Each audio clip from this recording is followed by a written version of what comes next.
Welcome back to 7-Minute Options. Today I'm going to be opening a position in TLRY, and I typically tend to avoid these kind of stocks, these really volatile meme stocks or stocks that can just go crazy. But if the opportunity is there, you might as well take it. You just have to be very careful with the risk. You have to have defined risk, and you got to manage any possible outcomes, right? And we'll get to that in a second. But just looking at TLRY here, I was going through this list here. Tastyworks has a bunch of lists that are built in. This one is liquid symbols, and you can see the IV rank. I sorted them by IV rank, and I was just going down one by one. There's not a lot of good opportunities there that really make me get excited, but this one with TLRY is good.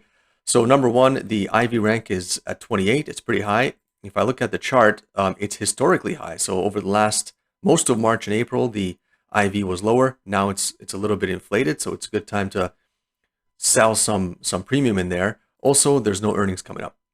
So looking at the IVR being 30, which is good and it's high, the IV itself is very volatile. If you look at it, it's over 100%. So mathematically, that tells you that in the next 12 months, this stock could go all the way down to zero, or it could more than double. And so keep that in the back of your mind when you're putting on these positions, because these stocks can go all over the place.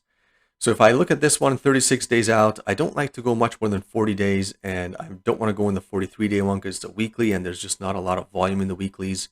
The markets are very wide, like 10 cents, 11 cents wide, not a lot of people in there. So I'm going to stick to the July monthly expiration here at 36 days away. And check out the call skew in here. So if we are at $20 today, almost exactly at 20, if I go $10 to the upside, right? Options here are selling for $1.18. If I go $10 to the downside, options are selling for like 2 cents, right? I mean, that's an insane amount of call skew that's built in. So normally, I don't like to sell iron condors here, because if one of my positions gets challenged, it's a little bit difficult to roll out like one half of an iron condor because it's a spread. Usually there can be very little to no extrinsic value in a spread because you own both a short and a long position there. So the only hope I have here is a J lizard. And so what I would do here is, if I go quite close here and say go to the 17 strike, and again, most of the market here is pricing these options expecting an up move, right? So the reason why $10 puts that are $10 out of the money are trading for 2 cents, but calls that are $10 out of the money are trading for more than $100. It's because the market expects this thing to rally. And if I look at the graph, there's TLRY. It had a crazy movement back here during the last earnings cycle. Just went absolutely crazy. Since then, it's been slowly on a downward trend, but over the last month or so, since early May, it's been picking up, and it's coming down today, so it's good. Now that there's a bit of a down move, it's a good time to get close and sell a put. So I'm expecting that the down move was temporary. Maybe it's not going to continue going down at that rate, and it's going to either go sideways or back up. So I'm going to sell the 17 put because I can get more than $100 for it. And then I'm going to go out here, and I'm going to try to pick up a little bit more. So what if I go out to like let's say 29.30? I got 125. What I'm trying to do here is, you can see the expected move is here at the 25.26 mark. And so usually I like to be at the 20 delta, but I mean, there's nothing down here at the 20 delta. There's not a lot of money, plus it's $5 wide. I want to be $1 wide so I don't take too much risk to the upside. What if I take $2? You know what, maybe what I'll do, let's see if I go out here, looking at the numbers here, I'm trying to figure out what is a good risk to reward ratio. I can take a $2 risk and pick up 130 in credit. What if I move it closer to, let's say, the 28 to 30? I pick up 134 bucks. If I go down to the 28.30, I pick up 130. So if I take this $2 spread, actually, let's just take it off for a second. I mean, what is it doing for us? I get 115 for this put on its own, but then I'm getting a lot of positive deltas, and I get a theta of 2.8. Why don't I put on a spread here? Maybe I'll put on a $3 spread. Let's see, 28 to 31. Let's see, 115. Yeah, again, okay, I can pick up another 15, 20 bucks. My theta is now almost 3, so I got 3 theta for 880 bucks, so it's like roughly $300 a theta. I'm okay with it. I'm outside my expected move. Even though I'm at the 28 delta, it's outside my expected move. If I look at the curve, my break even is over here. On the downside, it's just below 16. On the upside, my break even is above 30. So I get this massive 17 to 29 section here. As long as TLRY ends up here in the next 36 days, I can get 60-70% of my money here. So if I get 132 bucks for this, let's see if I can put that on.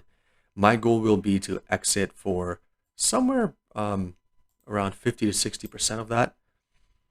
So let's see if that gets filled up, but that would be my goal there. So I'm giving myself a nice wide range of strikes to be right. It's only 36 days away, so 20 days from now, right? I'll be right in that 15 to 20 day range, and I can exit. Maybe I'll make $30, maybe I'll make $60 or $70. Either way, I like it. So let's see, it's not filled yet. 132, yeah. So right now it's trading for 133. That's the midpoint. 132. Actually, you know what? Let me look at the strikes. That's let me make sure I bought the right ones. You know what? I don't like these ones actually. There's very few people in here. I'm gonna move these to the bigger strikes. Let's move to 27. That's what I'm gonna do. Okay. You know what? I'm gonna cancel this one. And that was the mistake I made. So I like the 17 put. There's 1,000 people in there. It's 3 cents wide. Up here, I want to pick one that's has a lot of people in it. So if I go to the 27, that's 4 cents wide. And I go up here to the 30. I'm taking $3 risk to the upside. If I get challenged on the upside, I might have to lose. Like if there's a crazy rally and this goes up to 30, 40 bucks, I might lose some money. On the downside, if I get challenged, I can just roll it out. I like this one. See a lot of people in here, a lot of daily volume, only 2 cents wide. I can fill that pretty quick. Going back to the analysis here. Now my break even is just above 28. I pick up a little bit more money. And I still have a good $10 range of strikes. And I can handle a big upside. So I'm okay with this one. Let's see if I can get filled on this order. And $1.44, yeah, let's see if I can get that filled. And as soon as I get that filled, I'm going to put on a GTC order for 70 bucks. If I can get 70 bucks, that means I'll take a profit of 74 plus the $3 I'll pay for premiums. I'll make my 71. So as soon as this gets filled, I'll put a GTC order in for 70 bucks and hope that in the next 15 to 20 days it'll get filled, and I'll just I'll keep that money.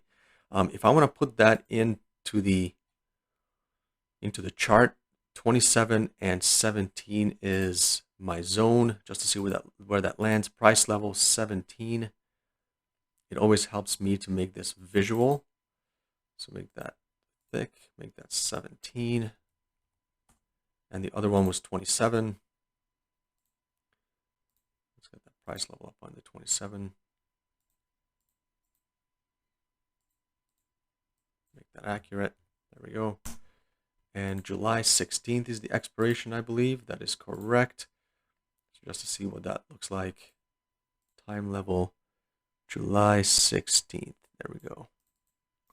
And make that a little bit thicker. There we go. So that's what it looks like. And right now we're here. And as long as this bounces around and this rally doesn't continue up, my goal is that it goes up a little, down a little, goes sideways. And hopefully in the next 15, 20 days, we can exit this. Right now, it's not getting filled.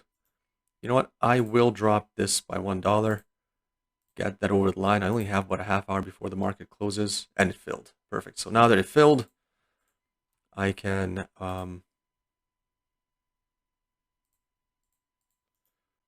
put in the position here and buy it back for 70. And I can make that a GTC order. And hopefully I don't have to worry about it. And we'll see where this goes. All right. Thanks.